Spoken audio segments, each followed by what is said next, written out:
അപ്പോൾ hi guys, welcome back to my YouTube channel. ഇന്ന് ഞാനൊരു എഡ്യൂക്കേഷണൽ വീഡിയോ ആയിട്ടാണ് വന്നേക്കണത്. ഇന്ന് ഞാൻ എൻ്റെ കോഴ്സിനെ പറ്റി പറയാമെന്ന് വിചാരിച്ചു. അപ്പം ഞാനിപ്പോൾ ചെയ്തുകൊണ്ടിരിക്കുന്ന course BSc nutrition and dietetics ആണ്. അപ്പം ഞാൻ ആവേസ് കോളേജ് ഓഫ് ആർട്സ് ആൻഡ് സയൻസിലാണ് പഠിക്കുന്നത്. ഞാൻ ഈ കോഴ്സ് എടുക്കുന്ന ടൈമിൽ BSc ന്യൂട്രീഷൻ ഡയറ്ററ്റിക്സ് എടുക്കുന്ന ടൈമിൽ ഈ കോഴ്സിനെ പറ്റി സെർച്ച് ചെയ്തപ്പോൾ അധികം ഇതിനെപ്പറ്റി ഒന്നും നമുക്ക് സെർച്ച് ചെയ്തപ്പോൾ കിട്ടിയില്ല. അപ്പോൾ ഞാൻ വിചാരിച്ചത് എന്തുകൊണ്ട് ഈ ഒരു കോഴ്സിനെ പറ്റി ഇന്നൊരു വീഡിയോ ഇടാമെന്ന്. അപ്പോൾ BSc ന്യൂട്രീഷൻ ഡയറ്ററ്റിക്സ് എടുത്തു കഴിഞ്ഞാൽ നമുക്ക് എന്തൊക്കെ സ്കോപ്പ് ഉണ്ട്, അത് കഴിഞ്ഞ് എന്തൊക്കെ MScക്ക് ചെയ്യാം, അതിനെപ്പറ്റി ചെറിയൊരു വീഡിയോ ആണ് ഇന്ന് ഞാൻ ചെയ്യാൻ പോകുന്നത്.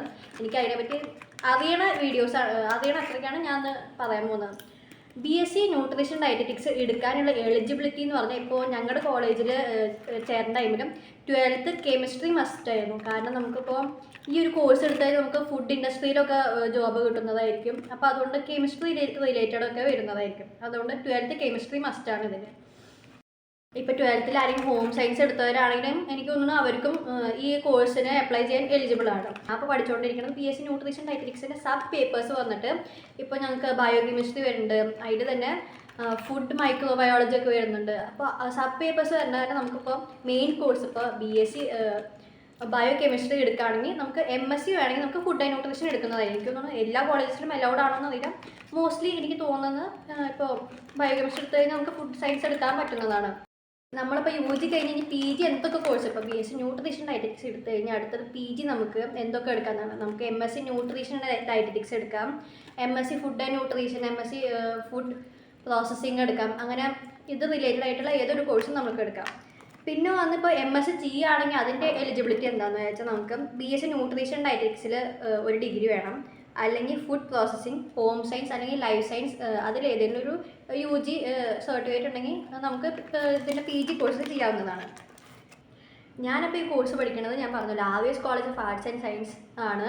ഇത് കോയമ്പത്തൂരാണ്, അതായത് സുലൂർ സിറ്റിയിലാണ് ഇത് സിറ്റുവേറ്റ് ചെയ്തേക്കുന്നത്.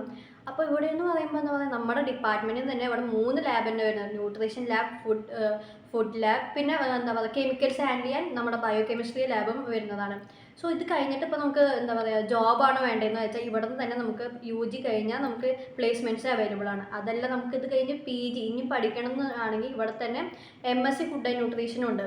സോ സീനിയേഴ്സിനായാലും ഇപ്പോൾ അവിടുന്ന് പ്ലേസ്മെൻറ്റ് കിട്ടി കുറേ പേര് നല്ല നല്ല പൊസിഷനിലാണ് എത്തിയിരിക്കുന്നത്. എന്താ നമുക്കിപ്പോൾ റിസർച്ച് ഫീൽഡിലും ഇതിന് നല്ല ജോബ് ഓപ്പർച്യൂണിറ്റീസ് ഉണ്ട്. നമുക്ക് അബ്രോഡ് എനിക്ക് തോന്നുന്നു ഞാൻ ഇതിനെപ്പറ്റി കുറേ സെർച്ച് ചെയ്തപ്പോൾ നമുക്ക് അബ്രോഡാണ് ഏറ്റവും നല്ല ജോബ് ഓപ്പർച്യൂണിറ്റീസ് വരുന്നത്. ഞങ്ങളുടെ സീനിയേഴ്സ് ഇപ്പോൾ കുറേ കമ്പനീസിൽ nutrition consulting in commercial food companies, പിന്നെ റിസർച്ച് ഫീൽഡിലായാലും NIN, DFRI അങ്ങനെ പല റിസർച്ച് ഫീൽഡിലാണ് ഇവർ കയറിയിരിക്കുന്നത്. നമുക്ക് ഡയറ്റ് കൗൺസിലേഴ്സ് ആയിട്ട് കയറാം. പിന്നെന്താ പറയുക, എനിക്ക് തോന്നുന്നു ഇപ്പോൾ ജിമ്മ്, സ്പോർട്സ് ന്യൂട്രീഷനിസ്റ്റ് ആയാലും നമുക്ക് കുറേ ജോബ് ഓപ്പർച്യൂണിറ്റീസ് ഇതിൽ.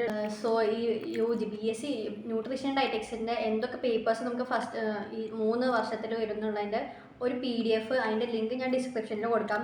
സോ ഇതിനെപ്പറ്റി ഡീറ്റെയിൽ ആയിട്ടുള്ളൊരു വീഡിയോ ഞാൻ ഇതിനെപ്പറ്റി ഫുൾ റിസർച്ച് ചെയ്ത് ഇടുന്നതായിരിക്കും. സോ ഈ വീഡിയോ ഇഷ്ടപ്പെട്ടെങ്കിൽ എല്ലാവരും ലൈക്ക്, ഷെയർ, സബ്സ്ക്രൈബ് ചെയ്യണം.